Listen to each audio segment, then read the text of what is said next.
십계명에 나타난 그리스도인의 정체성. 아멘. 여러분, 하나님의 말씀은 영입니다. 믿습니까?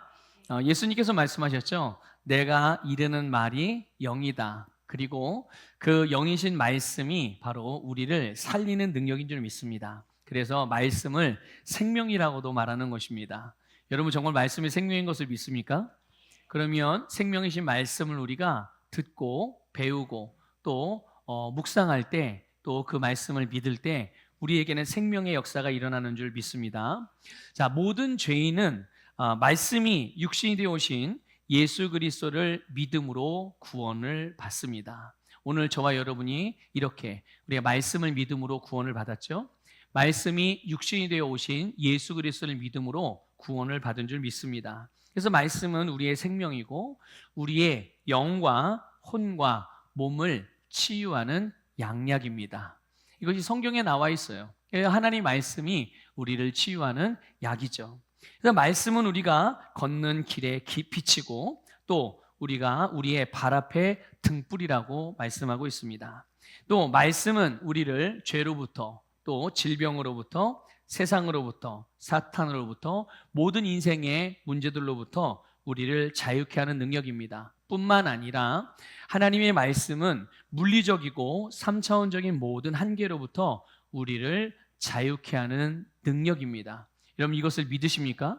네, 이것을 정말 믿으시기를 주님의 이름으로 축복합니다. 그래서 하나님께서 우리에게 저와 여러분에게 말씀을 주신 그 목적이 여러분의 삶에서 경험되어져야 됩니다. 그것은 누군가가 억지로 만들어줄 수 있는 것이 아니고요. 우리가 믿음으로 받을 때 실제적인 하나님의 말씀의 능력을 경험할 수 있게 되는 줄 믿습니다. 하나님이 우리에게 말씀을 주셨죠. 누구든지 말씀을 믿고 행할 때 그들이 믿고 받은 그 말씀이 그들의 삶에서 그대로 이루어집니다. 여러분, 여러분의 입으로 말씀을 고백하시죠? 고백하십니까? 여러분의 입으로 주의 말씀을 말하시죠? 여러분이 하는 말씀 또 여러분이 고백하는 말이 여러분의 행동으로 옮겨지고 있는지 점검하시기를 바랍니다. 우리가 자칫 우리는 말을 굉장히 중요하게 여기잖아요. 하나님께서 세상을 말씀으로 창조하셨기 때문에 우리에게도 동일한 그런 능력이 있어요. 하나님이 우리에게 주신 능력이죠. 그렇기 때문에 우리도 우리의 입술을 사용하여 찬양할 때, 그러니까 여러분, 찬양은 마음으로 하는 겁니까? 입으로 하는 겁니까? 마음으로 해요? 생각 속으로 합니까? 찬양은 입으로 하는 겁니다. 이해가 되시나요?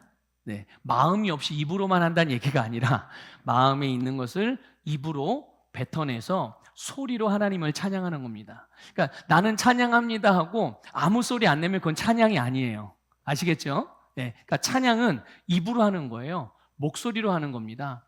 여러분, 우리가 그런데 나는 찬양합니다 하고 생각으로만 나는 지금 찬양을 해야지. 그래, 나는 찬양하고 있어. 아, 주님의 은혜가 참 감사하다. 이러고만 있으면 그거는 찬양하는 것이 아닙니다. 마찬가지입니다. 하나님의 입술로 하나님의 말씀을 우리가 입술로 말한다고 해서 자동적으로 내 행동이 바뀌는 게 아니에요. 그렇기 때문에 여러분이 만약에 하나님의 말씀을 말한다면 내가 하고 있는 이 주님의 말씀이 내 삶에서 옮겨지고 있는지를 늘 점검할 수 있으셔야 돼요. 그래서 혹 내가 말씀을 고백함으로 내 삶에서 내 행동으로 옮겨지는 그런 하나님의 말씀들은 자연스럽게 우리에게 열매로 나타나게 될 것입니다. 그런데 내가 아무리 고백을 했는데 삶에서 열매가 잘 안 나타나요. 그러면 점검해 봐야 돼요. 아, 내가 지금 하고 있는 고백과 하나님의 말씀을 말함이 내 행동으로 지금 옮겨지고 있는지를 꼭 점검을 하셔야 됩니다. 그래서 만일 내가 고백을 오랫동안 하고 정말 많은 부분들을 고백했음에도 불구하고 그 고백한 내용들이 삶에서 나타나지 않고 있다면 점검함으로, 우리의 행동을 점검함으로 교정을 해서 하나님께서 우리에게 주신 그 말씀의 원리가 잘 작동하도록, 그래서 어느 분야에서도 빠짐이 없이 모든 여러분의 삶의 영역 가운데 그 놀라운 은혜를 누릴 수 있기를 주님의 이름으로 축복합니다. 하나님이 우리에게 주신 말씀이 있고요. 그 말씀의 배후에는 그 말씀을 주신 하나님의 마음이 있습니다. 믿습니까? 하나님이 여러분에게 이제 저를 통해서도 이렇게 말씀을 전파하는 자를 통해서 하나님의 말씀을 선포된 말씀들을 주신단 말이에요. 그러면 그 말씀의 배후에는 하나님의 마음이 있어요. 마찬가지로 성경에 기록된 말씀 안에도 그 말씀을 주신 하나님의 마음이 담겨져 있는 것입니다. 그리고 거기에는 하나님의 의도가 담겨져 있고요. 또 하나님의 목적도 담겨져 있습니다. 그거를 여러 가지로 말할 수 있겠지만 그냥 포괄적으로, 그러면서도 가장 핵심적인 것을 말씀을 드리면 바로 하나님의 사랑입니다. 어떠한 사랑이냐 하면요, 여러분을 향한 하나님의 사랑입니다. 하나님이 여러분에게 말씀을 주셨다는 것은 여러분을 향한 하나님의 사랑을 부어주셨다는 거예요. 그리고 그 사랑 안에서 하나님은 우리에게 말씀하시는 줄 믿습니다. 하나님의 사랑을 아가페 사랑이라고 그러죠. 조건 없이 그냥 무조건적으로 베풀어 주시는 사랑, 그리고 우리에게 그렇게 사랑하라고 말씀하셨습니다. 사람들은 말합니다. 수많은 그리스도인들이 아니 내가 어떻게 하나님같이 사랑할 수 있어요? 이렇게 말하는데요. 한번 그거를 하나님께 한번 말씀드려 볼 수 있는지 한번 확인해 보셨으면 좋겠어요. 하나님 나보고 하나님처럼 사랑하라고 그러는데 어떻게 내가 하나님처럼 사랑할 수 있어요? 저는 그렇게는 하여튼 내가 사랑할 수 있는 최대한으로는 사랑하겠지만 하나님처럼은 사랑할 수 없어요. 이렇게 말할 수 있다면 그 사람은 참 담대한 사람입니다. 예. 왜냐하면 하나님이 우리에게 사랑하라고 하신 그 사랑은 하나님이 우리를 사랑하는 사랑입니다. 믿습니까? 그 사랑으로 우리에게 사랑하라고 말씀하셨어요. 그 사랑의 내용들이 어떻게 적용될 수 있는지, 우리의 세상에서 나와 맺고 있는 관계들 안에서 어떻게 그 사랑이 열매 맺을 수 있고 어떠한 모양인지를 나타내준 말씀이 고린도전서 13장입니다. 그 고린도전서 13장은요, 여러분 아무나 할 수 있는 사랑이 아닙니다. 그 사랑은 오직 하나님과 하나님의 자녀들만이 할 수 있는 사랑입니다. 그래서 그렇게 우리에게 사랑하라고 말씀을 하셨고요. 그리고 그 사랑할 수 있는 능력을 주셨죠. 그 능력은 다른 게 사랑 따로 능력 따로가 아니라 그 사랑을 우리에게 부어주셨어요. 이제 조금 이따 또 같이 보도록 하겠습니다. 어쨌든 이 고린도전서 13장의 사랑이 하나님이 우리에게 사랑하라고 하신 그런 사랑인데요. 그 하나님의 사랑을 한마디로 특징을 여러 가지인데 한 가지만 말씀을 드리면 그 사랑은 자기의 유익을 구하지 않습니다. 이해가 되세요? 자, 저를 따라고 계시죠. 내가 하는 사랑은 나의 유익을 구하지 않습니다. 네, 이것이 우리가 하는 사랑입니다. 믿습니까?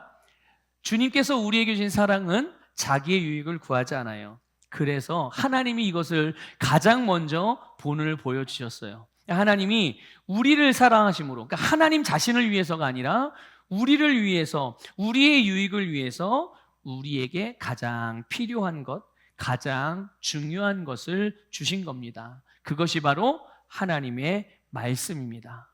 하나님의 말씀이 곧 하나님이고, 하나님의 말씀이 곧 예수 그리스도시고, 하나님의 말씀이 곧 성령님이시고, 그 주님께서 우리에게 오셔서 하나님의 전부를 주셨는데 그 목적이 우리의 유익을 위함이라는 것을 믿으시기를 축복합니다. 만일 우리가 하나님의 말씀 안에서 우리를 위하시는 이 하나님의 사랑을 우리가 모른다거나 아니면 하나님의 사랑을 빼버린다면 과연 하나님의 말씀은 우리에게 어떤 의미가 있을까? 아마 하나님의 말씀은 더 이상 우리가 사랑하고 이렇게 경외하고 감사하고 이러기보다는 아마 종교적인 교리로 여기기가 십상일 것입니다. 그리고 굉장히 무거운 멍해가 될 것이고요. 그래서 그것을 지켜내기 위해서 고군분투하겠지만 결과적으로는 반드시 실패하고 말아요. 여러분, 사랑이 없으면 실패하고 맙니다. 누구의 사랑? 하나님의 사랑. 그러니까 하나님의 말씀에서 하나님의 사랑이 빠지면 우리가 하나님을 사랑하고 하나님의 말씀을 따라 행하는 일은 반드시 실패할 수밖에 없어요. 여러분, 예수님이 말씀하셨습니다. 요한복음 14장 15절인데요. 같이 읽어보겠습니다. 시작. 너희가 나를 사랑하면 나의 계명을 지키리라. 아멘, 아멘. 자, 여러분, 이 말씀을요 순서대로 이해하셔야 돼요. 이거 뒤집으면 안 돼요. 근데 사람들이, 많은 그리스도인들이요, 이걸 뒤집어서 생각을 해요. 거꾸로. 계명을 지켜야 사랑하는 거다, 이렇게 생각을 합니다. 계명을 지키면 사랑하는 줄 알아요. 자, 계명을 지키는 거를 말한다면 바리새인보다 이 세상에서 계명을 잘 지키는 사람이 어디 있겠어요? 그렇죠? 바리새인들은 여러분 하여튼 이 세상에서 살아가는 모든 사람들 중에 유대인들의 바리새인들은요, 가장 계명을 잘 지키는 사람입니다. 쓰여진 말씀대로. 그러면 그 사람들이 다 하나님을 사랑하나요? 그렇지 않거든요. 여러분, 우리가 주님을 사랑하면 우리는 주님의 계명을 지킵니다. 그래서 여러분, 주님의 말씀을 따라서 살아가는 거는요, 종교적인 규범이 아닙니다. 종교적인 규범이 아니고요, 바로 사랑의 징표이고 열매인 줄 믿으시길 바랍니다. 여러분, 혹시 누군가에게 열심히 맛있는 것도 사다 주고 그 사람에 필요한 것도 주고 뭐 같이 만나고 놀러도 같이 가고 그런다고 그 사람을 사랑하는 건가요? 그러지 않아요. 그렇게 될 수가 없죠. 그런데요, 아무것도 하지 않았는데 어느 날 갑자기 사랑하는 마음이 생겼어요.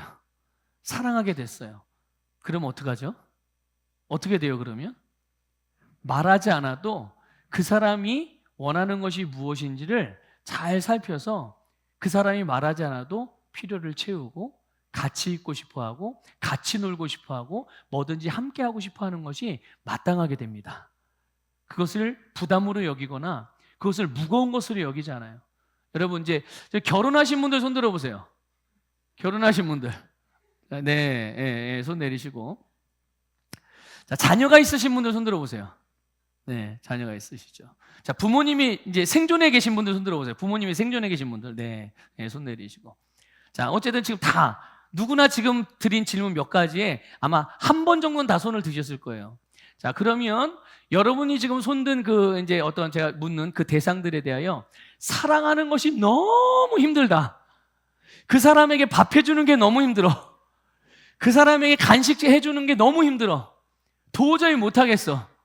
혹시 그런 분들 계시나요? 자, 사랑을 회복하시기를 축복합니다. 예. 밥을 해줘서 사랑하려고 그러지 마시고요. 사랑하면 밥 해주는 것도 기쁨입니다.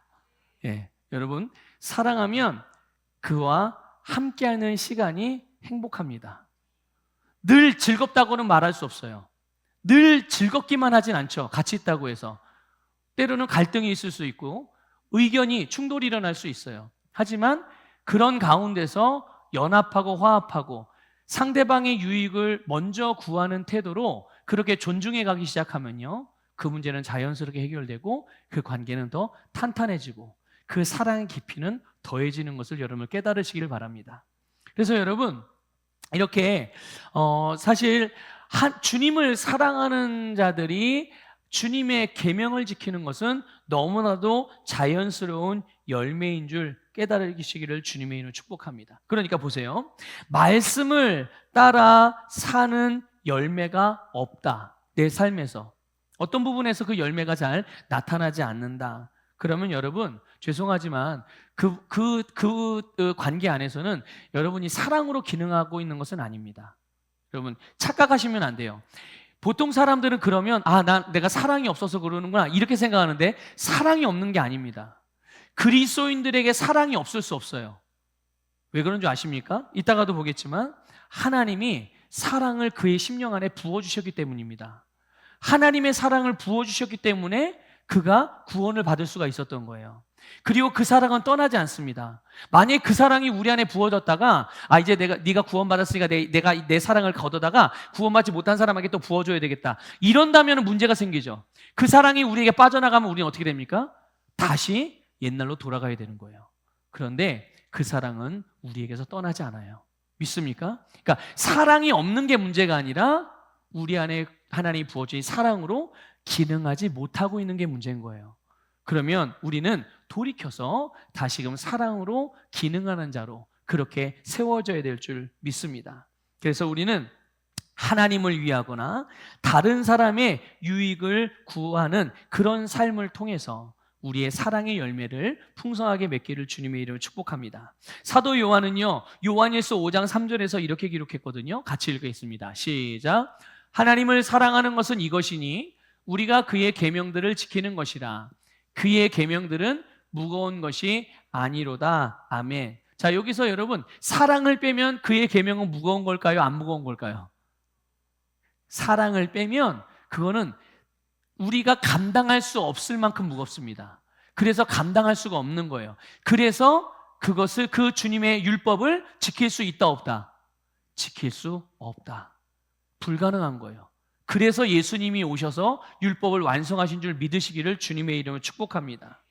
여러분, 하나님께서 우리를 위해서 행하신 모든 일들에 대하여 우리가 한번 가만히 생각을 해보면 그거는 정말 우리의 이 머리로는 이해할 수 없는 일들입니다.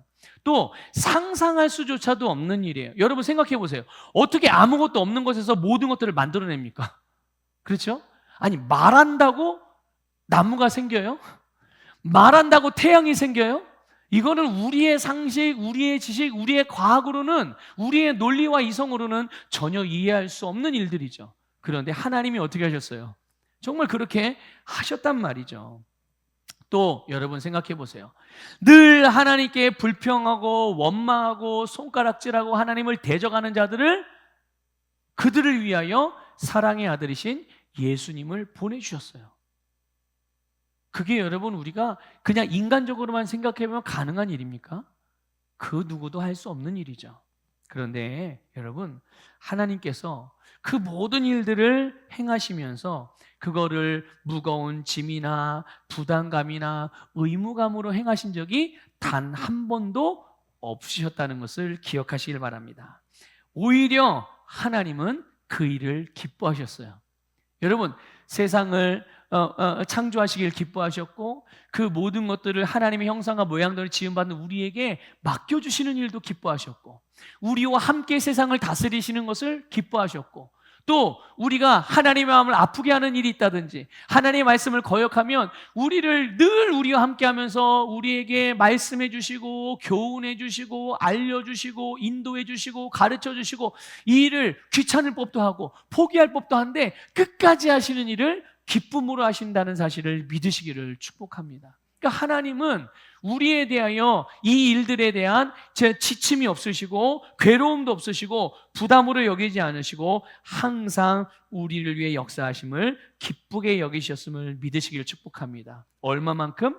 당신의 독생자 예수님을 주시기까지, 그만큼까지도 우리를 위해서 행하시는 모든 하나님의 일들에 대하여 기쁨으로 행하셨어요. 다른 이유가 아닙니다. 바로 사랑하셨기 때문입니다. 하나님이 사랑이시고 하나님은 그 사랑으로 항상 우리에게 기능하신다는 것을 기억하시길 바랍니다.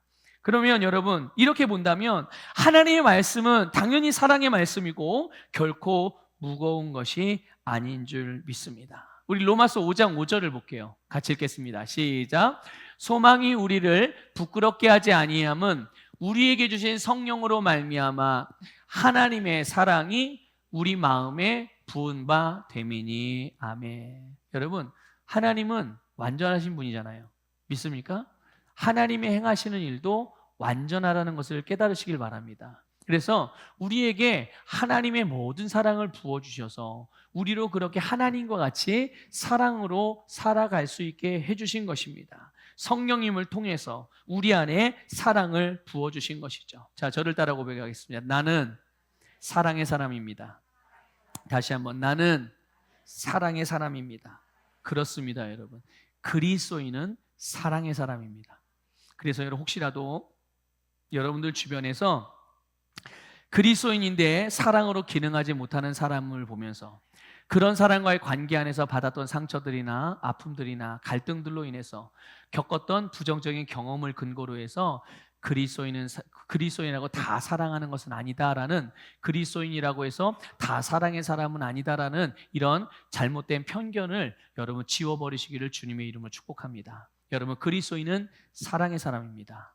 하나님이 우리를 사랑의 사람으로 지으셨음을 깨달으시기를 축복합니다. 이것이 바로 우리의 정체성이죠. 그렇기 때문에 우리는 사랑으로 하나님의 말씀을 따라 행하는 것입니다.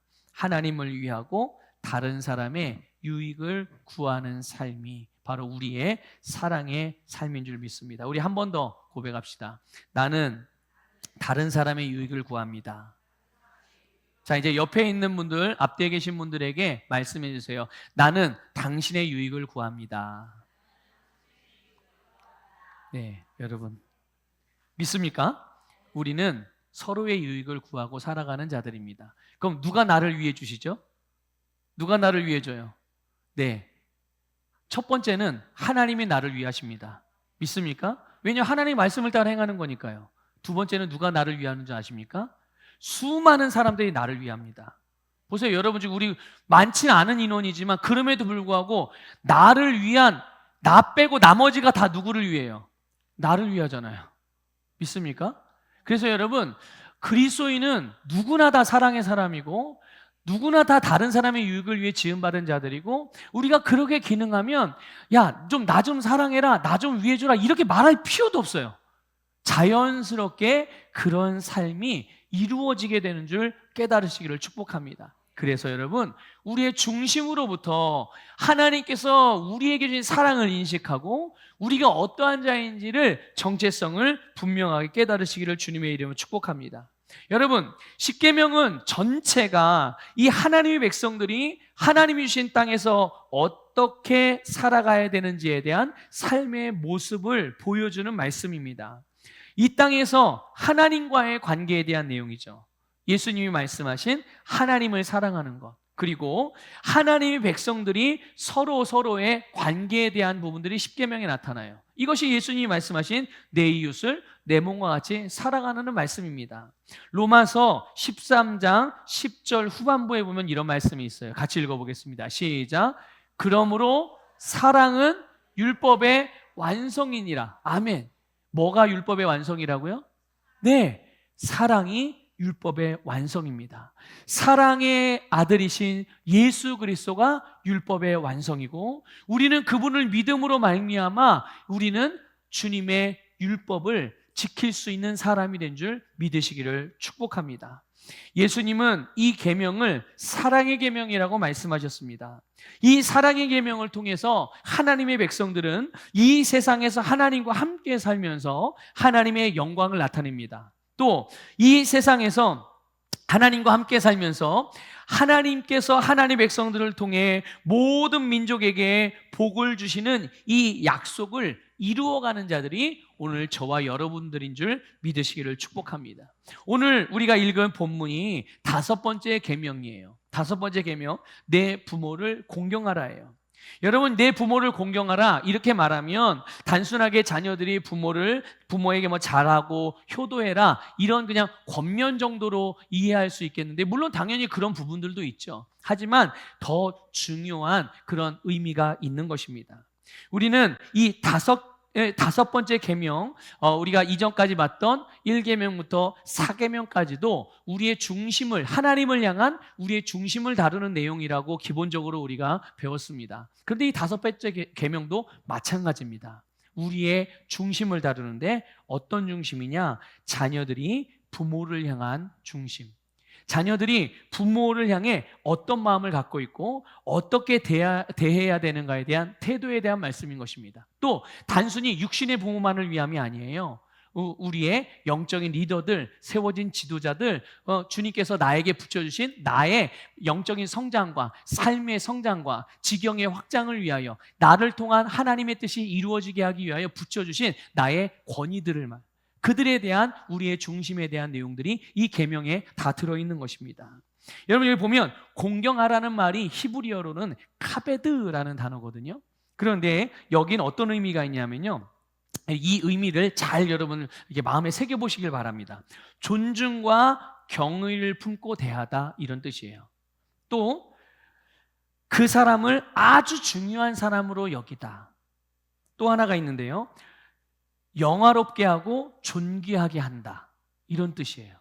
자, 공경하다, 우리가 다시 효도해야 된다, 부모에게 잘해야 된다, 이렇게 생각하면 좀 가벼운 느낌이 들지만 이 카베드라는 히브리어 단어에 가지고 있는 원래 뜻을 우리가 이렇게 보면, 알게 되면 이 표현의 의미를 볼 때 결코 이 공경하다라는 말씀이 가볍지 않다는 것을 여러분들 금방 알 수 있을 것입니다.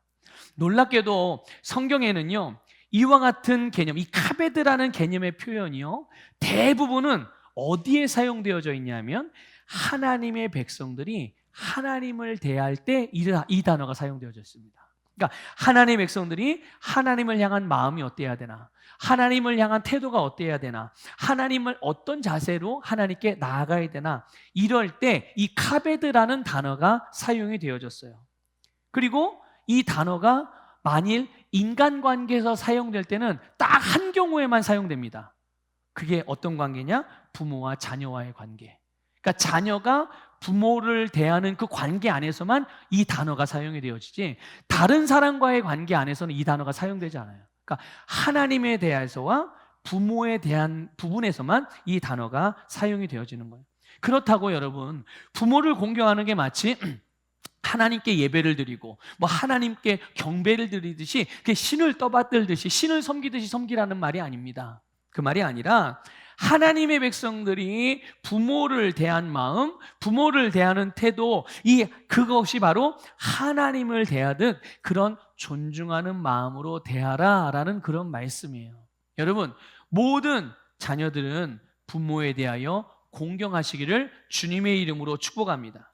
여러분, 부모를 공경하는 이것이 얼마나 중요하기에 10계명 가운데에서 이 10계명가 들어가 있는 것도 참 놀라운 일인데, 하나님과의 관계에 대한 계명에서 이제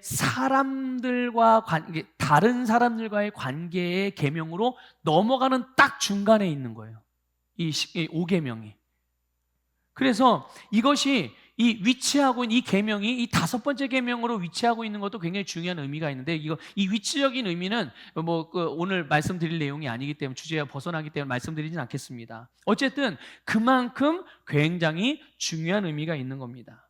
그러니까 이 계명은 사람들이 일반적으로 생각할 수 있는 어떤 인지상정에 의한 기준이나 또는 윤리, 도덕적인 차원의 수준을 훨씬 뛰어넘는 그런 중요한 의미가 있는 거죠. 여러분, 한번 여쭤볼게요. 한번 대답해 보세요. 자녀가 부모를 공경하는 관계가 어디서부터 가장 먼저 시작됐을까요? 자녀가 부모를 공경하는 이 관계, 부모와 자녀와의 관계가 과연 인류 가운데 어디에서 가장 먼저 시작되었을까요? 바로 하나님과 사람과의 관계입니다. 하나님이 지으신 아담과 하와와의 관계에서부터 이 부모와 자녀와의 관계가 시작이 되어진 거예요. 그래서 성경에서 최초의 부모 하나님, 그럼 최초의 자녀는요? 네, 아담과 하와입니다. 그래서 사람이 하나님의 형상과 모양대로 지음을 받았잖아요. 이거 요즘식으로 표현하면 이런 겁니다. 하나님의 DNA를 가지고 태어난 겁니다. 자, 여러분 안에 누구의 DNA가 있다고요? 네, 하나님의 DNA, 하나님의 유전자가 우리 안에 있는 것입니다. 그래서 하나님은 이렇게 하나님의 유전자로서 하나님의 창조의 질서와 그 목적을 따라서, 그리고 우리에게 다스리고 정복하며 번성하는 삶을 살도록 우리를 그렇게 지으신 거죠. 그리고 실제로 그런 삶을 살았잖아요, 에덴 동산에서. 그런데 여기에도 아주 중요한 영적인 의미가 있는데요, 하나님과의 관계, 그리고 인간을 향한 하나님의 계획과 목적이 여러분 어떻게 성취되고 그것을 어떻게 지속되고 그것을 우리가 어떻게 누릴 수가 있는가, 그것이 바로 하나님을 공경함으로 이루어질 수 있는 일입니다. 다른 말로 표현하면 하나님을 존중함으로 그것이 유지되어지고 이루어지고 지속될 수 있다는 것을 깨달으시길 축복합니다. 그런데 안타깝게도 우리가 잘 알지만 아담과 하와가 끝까지 이걸 지켜냈습니까? 그러지 못했죠. 아담과 하와가 하나님의 말씀을 거역하고 불순종했습니다. 그 순간 어떻게 됩니까? 이 관계가 깨지게 되죠. 그래서 더 이상 죄인은 하나님께서 주신 세상에서 하나님이 주신 권세와 복을 누릴 수가 없게 된 거예요. 여러분, 이 공경이라는 것, 이 카베드라는 것은요, 하나님의 창조의 질서입니다. 믿습니까? 여러분, 만약에 우리가 사는 이 지구상에서 중력의 법칙이 내가 싫다고 그래가지고 나는 중력의 법칙이 싫어, 나는 중력의 법칙 거슬러 살 거야, 그리고 실제로 만일 중력을 빼버린다면 그 사람은 생존이 가능할까요? 생존할 수 없습니다. 아예 생존 자체가 안 되는 거예요. 삶에서도 하고자 하는 바가 이루어질 수 없어요. 왜냐하면 모든 만물이 다 중력의 법칙을 따라 움직이고 있는데 나 혼자 중력의 법칙을 거슬러서 나는 자유로이 날아다닐 거야. 자, 며칠이나 갈까요? 며칠이나 살 수 있을 것 같습니까? 그것이 자연적인 원리이기 때문에 물리적인 세계를 살아가고 있는 모든 사람들은 중력의 법칙을 거스를 수가 없는 겁니다. 그것을 거스르면 생존이 어려워지게 되는, 생존 자체가 불가능하게 되는 거예요. 마찬가지로 여러분, 공경이라는 것은요, 하나님이 만드신 창조의 질서입니다. 어떤 관계에서부터요? 하나님과 인간의 관계에서부터. 여기서부터 시작된 하나님의 창조의 질서라는 것을 깨달으시기를 축복합니다. 그러니까 아담과 하와가 이 하나님의 말씀을 거역한 것은 다른 의미로 말하면 하나님의 권위를 인정하지 않은 거잖아요.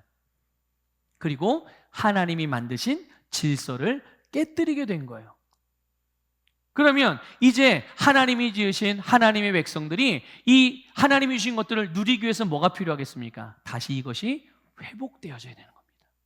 하나님을 존중하는 것이 회복되어지고 그 존중을 통해서 하나님과의 관계가 회복되어지고, 그래서 하나님의 백성들이 하나님이 주신 약속의 땅에서 예비된 복을 얻고 그것을 누리고 그것을 지속적으로 이어갈 수 있는, 결국은 그럼을 통하여, 이런 일들을 통하여 하나님의 영광을 나타내고 모든 민족에게 하나님의 복을 나눠주고 흘려보내는 일이 이루어지는 데는 반드시 하나님을 공경하는, 하나님을 존중하는 일에서부터 시작이 되어져야 된다는 것을 깨달으시기를 축복합니다. 하나님의 창조 질서와 주권, 권위를 인정하는 것에서부터 시작되는 거죠. 곧 여러분, 부모를 공경하라는 이 계명은 하나님을 공경하는 것과 연결이 되어져 있는 겁니다. 하나님은 하나님, 나는 하나님을 섬길 수 있는데, 하나님은 공경하는데 부모는 조금 아니에요. 절대 그렇지 않습니다. 따로따로가 될 수 없어요. 하나님을 공경하는 것과 부모를 공경하는 것은, 또 하나님을 공경하는 것과 여러분을 위해 세우신 영적인 또는 여러분의 삶의 지경의 확장을 위해 붙여진 권위를 인정하는 것은 너무나도 중요하고 함께 연결되어져 있다는 것을 깨달으시기를 바라요. 그래서 하나님과 인간의 관계가 창조의 질서와 그 권위의 측면에서, 그리고 영적인 축복의 원리가 작동하는 원리 안에서 부모와 자녀의 관계, 자녀가 부모를 공경하는 관계 안에 그대로 다 녹아져 있는 것입니다. 그래서 성경에서 이 하나님의 백성들이 하나님을 대하는 태도를 의미하는 이 표현과 하나님의 백성들이 부모를 어떻게 대해야 되는지에 대한 태도에 대한 부분을 같은 표현으로, 같은 단어를 사용해서 말씀하고 있는 거예요. 자, 이런 말씀을 드리면 자녀들은 좀 불편해하는 이들이 있어요. 아, 부모님은 나한테 해준 것도 아무것도 없는데. 네, 해준 게 없기 때문에 공경을 더 잘 공경하잖아요. 그러면 더 복을 받습니다. 믿습니까? 안 믿어지시나요? 안 믿어지시나요? 아니, 주님이 그거를 우리에게 보여주셨잖아요, 먼저. 여러분, 성경은 믿지 않는 자들에 대하여 뭐라고 말씀하냐면요, 하나님과 원수라고 말합니다. 믿습니까? 하나님과 원수된 자라고 말해요. 여러분이 태어날 때부터 하나님의 자녀로 태어난 게 아니잖아요. 그렇죠? 부모로부터 태어날 때는 우리는 안타깝게도, 또 원하지도 않았지만, 원하는 것도 아니지만 마귀의 자식까지 죄의 본성을 가지고 태어나잖아요. 그런데 하나님께서 그런 원수의 관계에 있는 우리에게 하나님이 사랑을 베푸셔서 우리에게 생명을 주신 줄 믿으시기를 축복합니다. 우리를 살게 하셨고 하나님의 뜻이 이루어지게 하신 거예요. 여러분, 저도 부모에 대해서 말하라고 하면 할 말이 많은 사람이에요. 네. 이제 우리 성도님들 아시는 분도 아시겠지만, 저희 부모님은 사실 부모의 책임을 자녀에게 다 하신 분들은 아니에요. 그래서 저를 낳아주신 부모가 아닌 저를 길러주신 부모에게 그냥 하여튼 부족하지만 최선을 다하려고 합니다. 예. 그래도 부족하죠. 그래도. 예. 그런데 그럼에도 불구하고 멸시하거나 무시하거나 흉보거나 그러지 않으려고 해요. 왜냐하면 저는 하나님의 자녀니까요. 하나님의 자녀예요. 그렇기 때문에 막 하기 싫은데 억지로 그렇지 않아요. 이게 마땅한 것으로 여기니까 그래 그게 내가 살아가는 삶이지 뭐. 하나님의 말씀이니까. 근데 모든 면이 다 그렇게 잘 되는 건 아니에요. 이제 잘 되는 부분들도 있고 안 되는 부분들도 있지만 잘 되는 부분은 계속 잘하면 되는 거고 안 되는 부분에 있어서는 거기는 더 잘 되도록 지속적으로 말씀으로 정복해 가는 거죠, 우리가. 네. 그러니까 우리가 존중하고 공경하지 않아야 될 부모는 있다 없다? 없다. 하나님께서 우리에게 베풀어 주신 사랑과 우리에게 부어 주신 사랑을 우리가 안다면 우리가 공경할 수 없는 부모는 없습니다. 그래서 여러분, 모든 자녀들은 부모를 공경함으로 하나님의 말씀 안에 새겨진 하나님의 사랑의 능력을 힘입을 뿐만 아니라 그 안에 새겨진 약속도 이루어져 경험되어지기를 주님의 이름으로 축복합니다. 십계명 중에요, 이 유일하게 바로 이 5계명에 하나님의 약속이 주어져 있어요. 계명이 10가지잖아요. 10개잖아요. 이 10개 중에 하나님의 약속이 함께 따라붙은 계명은요, 요 하나밖에 없어요. 이 하나밖에. 거기 어떤 약속이 있습니까? 16절이거든요. 같이 이 후반부 읽어보겠습니다. 시작. 그리하면 내 하나님 여호와가 내게 준 땅에서 내 생명이 길고 복을 누리리라. 아멘. 하나님의 백성들이 하나님의 말씀을 따라서 부모를 공경할 때 하나님이 우리에게 주신 땅에서 장수하고 하나님이 우리에게 주신 복을 누리게 된다는 약속의 말씀입니다. 자, 이 약속의 말씀은 하나님의 자녀가 자기의 세대에서 자기의 세상에서 하나님이 주신 땅에서 복을 누리게 된다는 약속이 여러분 언제까지 누릴 수 있게 되는지 아시나요 혹시? 우리 이전에 좀 보기도 했는데 천대입니다. 천대까지. 도대체 천대면 얼마큼 계산이 되세요? 천대면? 예? 물론 계산기 두들기면 계산이 되겠지만 예.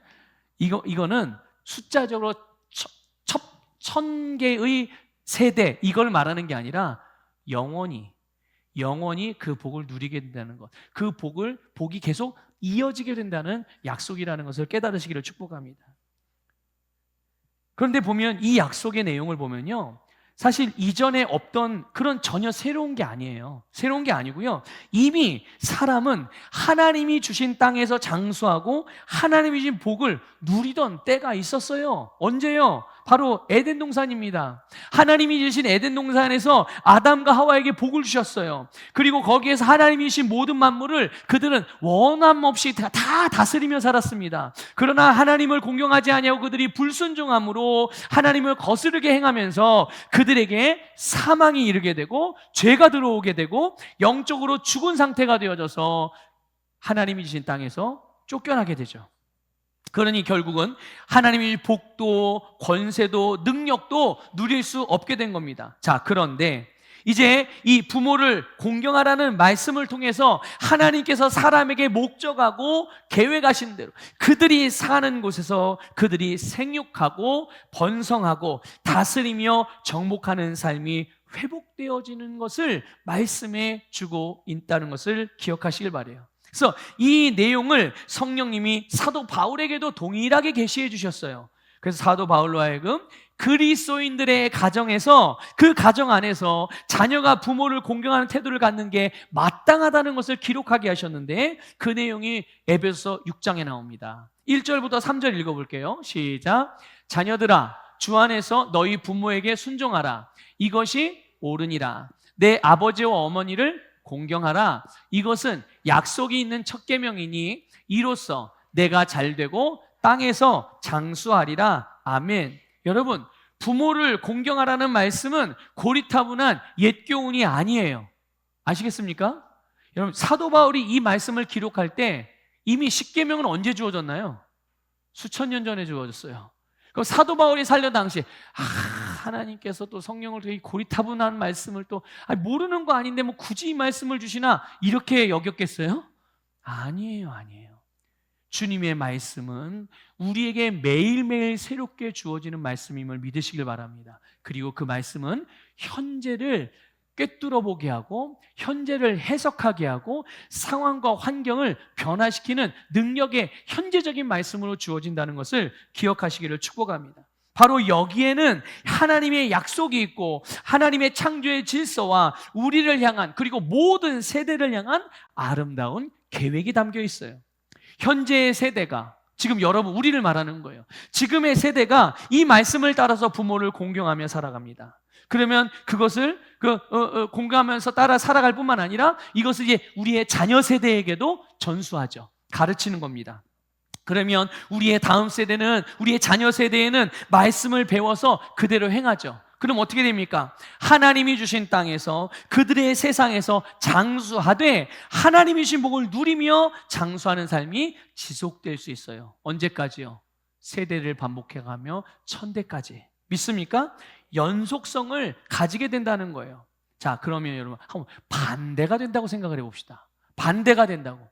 그러면 현 세대가, 지금 내가 부모를 공경하는 말씀을 거역해요. 나름대로 이유가 있겠죠.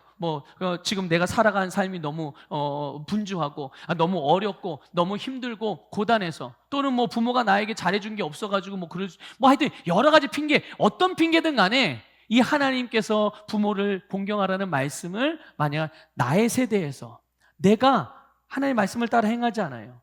그러면 하나님의 약속이 그 사람에게, 그 세대에게 이루어지겠어요? 이루어집니까? 안 이루어집니까? 안 이루어지죠. 근데 여기서 끝나는 게 아니에요. 이게 그래 나는 복을 못 받아도 내 자녀들은 복을 받아야지, 우린 이렇게 생각을 하거든요. 근데 그렇게 되지가 않는다는 거예요. 어떻게 되느냐? 여러분, 하나님의 약속이 당연히 하나님의 말씀을 따르지 않으면 그들에게는 이루어지거나 경험되기가 어려워지게 되잖아요. 그러니까 보세요. 부모를 공경하는 나의 부모, 나의 엄마 아빠가 우리 할머니 할아버지를 공경하는 걸 못 봐. 그럼 이 자녀가 부모를 공경하는 것을 어디서 배우죠? 어디서 봅니까? 볼 수 없어요. 배울 수 없습니다. 그러면 부모를 공경하는 모습을 보지도 못하고 배우지 못한 자녀가 자기의 부모를 공경하는 게 가능하겠어요? 불가능하겠어요? 불가능하죠. 그럼 어떻게 될까요? 그 자녀도 역시 그의 세대에 장수하고 하나님의 복을 누리는 게 불가능하죠. 그리고 그 자녀는 또 그 자녀에게 부모를 공경하는 걸 가르칠 수 있겠습니까? 보여줄 수 있겠습니까? 그럴 수 없어요. 결국은 그게 세대를 반복해가며 하나님의 말씀을 따라 행하는 자들의 그런 축복도, 또 말씀을 따라서 행하지 않는 자들이 겪게 되어지는 말씀에서 벗어난 일들도 그게 계속적으로 이게 하나님의 저주가 아니라 본인들이 그런 삶을 선택을 하게 되는 거니. 그걸 여러분, 왜 하나님 우리 자녀들에게, 아니 우리 후손들에게 저주를 내리십니까? 라고 말할 수 없는 거예요. 하나님은 우리에게 저주하지 않으셨어요. 하나님은 우리에게 말씀을 주셨습니다. 어떤 말씀입니까? 우리를 살게 하시는 말씀이에요. 우리를 사랑하시는 말씀이에요. 단지 우리가 그 말씀을 선택하지 않았기 때문에 그런 삶을 살아가면서도 자꾸만 핑계를 다른 쪽으로, 그 원인을 다른 쪽으로 돌리는 거죠. 여러분, 예수님께서 하나님을 사랑하고 내 이웃을 사랑하라 말씀하셨어요. 여러분, 하나님을 사랑하는 사랑으로 다른 사람을 사랑하는 첫 번째 열매가 바로 부모를 공경하는 것에서부터 시작하는 겁니다. 믿습니까? 그리고 그것으로 나타나는 거죠. 하나님이 주신 사랑으로 부모를 공경하십시오. 목사님, 저는 나이가 80이라 공경할 부모가 없는데요. 여러분의 권위를 공경하십시오. 여러분의 권위, 여러분의 영적인 성장과 삶의 지경의 확장을 위해 하나님이 붙여주신 권위들을 존중하시기를 주님의 이름으로 권면을 드립니다. 그래서 여러분, 우리가 사랑으로 부모를 공경하라고 할 때 두 가지만 여러분 권면을 드리고 말씀을 마치도록 하겠습니다. 그것은 여러분, 내 방식으로 사랑하는 게 아니에요. 아시겠죠? 내 방식으로 사랑하는 게 아니고요, 먼저는 하나님의 방식으로 사랑하시기를 축복합니다. 아까 우리 말씀 처음에 시작하면서 같이 고백하기도 했는데요, 하나님의 방식은 조건 없는 사랑입니다. 아시겠죠? 조건 없이 사랑하는 사랑. 그래서 부모님의 유익을 구하는 그런 삶의 모습으로 여러분 부모를 공경하시기를 주님의 이름으로 축복합니다. 부모님이 나에게 뭘 해줬고 못 해줬고 이거와 상관없어요. 나를 이 세대에 존재하게 해줬잖아요. 그렇죠? 하나님이 아담과 하와를 하나님이 이제 세상에 존재하게 하셨듯이 하나님이 부모를 통해서 우리를 이 땅에 존재하게 하셨고 우리로 하나님이 영광을 위해 살게 하셨으니 여러분 조건 없이 부모를 하나님의 사랑으로 공경하시기를 주님의 이름으로 권면을 드립니다. 자, 두 번째는 부모님의 필요를 따라서 사랑하시길 바래요. 누구의 필요요? 내 필요가 아니라 부모님의 필요입니다. 부모님이 진짜 필요라는 게 뭔지. 만약 부모님이 술을 좋아한다고 생각해 봅시다. 부모님이 술이 필요하대. 어떻게 해야 돼요, 자녀는? 부모의 필요를 따라 그렇게 적용하시는 분들이 가끔 있어서 오해를 받을 때가 있어요. 네. 부모의 필요를 따르는데 그게 진짜 필요입니까, 술이? 아니죠. 부모님이 술을 마시면 어떻게 돼요? 해로워지는 거예요. 몸이 건강을 상하게 되는 거예요. 부모님에게 진짜 필요한 것이 무엇인지 살펴서 부모의 필요, 내가 해드리고 싶은 대로 하지 마시고요. 내 마음 편하자고 하지 마세요. 그건 바른 동기가 아닙니다. 부모님이 무엇이 필요한지 살펴서 그렇게 그 필요로 여러분 공경하시기를 주님의 이름으로 축복합니다. 여러분, 우리의 사랑은 주는 사랑이잖아요. 믿습니까? 그리스도인의 사랑은요, 주는 사랑이에요. 그래서 부모의 필요를 따라서 드리면서 사랑으로 섬기시기를 권면을 드려요. 다시 한번 강조해서 말씀을 드려요. 내가 원하는 대로 사랑했는데 내가 원하는 대로 부모님 섬겼는데 왜 부모님이 그 마음을 몰라줘? 이러고 여러분 땡깡 부리지 마시고 투정 부리지 마시고 부모님에게 짜증내지 마시고 부모님은 그거보다 다른 거를 원하시는데 근데 여러분 부모님의 가장 진짜 필요는 가장 근본적인 필요는 예수 그리스도입니다. 복음의 필요이고요. 복음의 필요라니까 막 이 성경 말씀을 막 교리적으로 설명하고 가르치려고 하지 마시고 복음이 가장 진정한 필요인데요. 그 복음 안에 모든 게 있는 겁니다. 그 복음 안에 부모님이 몸이 아프시면 치유가 부모님에게 필요한 거예요. 믿습니까? 부모님이 재정적으로 어려움을 당해요. 그러면 재정적인 부요가 부모님의 필요인 것입니다. 부모님의 마음이 괴롭고 고민하는 게 있어요. 그러면 그 고민이 풀어지고 해결되는 게 부모님의 필요인 거예요. 그게 다 어디로부터 시작되어져요? 그 해결이. 해답이 어디에 있는 거예요? 복음 안에 있는 겁니다. 예수 그리스도 안에 있는 거예요. 그래서 우리가 우리 안에 가신 예수님을 모시고 부모님에게 가는 겁니다. 그리고 우리의 손이 예수님의 손이 되어서 부모님의 필요에 부모님 주머니에 용돈을 넣어드리는 거고 우리의 입이 주님의 입이 되어져서 부모님에게 사랑의 말을 전하고 부모님의 고민하고 걱정하는 부분들을 해결할 수 있는 그런 해결책들을 해답들을 한마디씩 해드릴 수 있는 거죠. 이것이 부모를 공경하라는 말씀에 들어있는 여러 가지 모양의 적용점일 수 있으니 여러분 부모님을 주님의 사랑으로 하나님의 사랑으로 공경하시는 우리 모든 서복교회 성도님 되시기를 주님의 이름으로 축복합니다.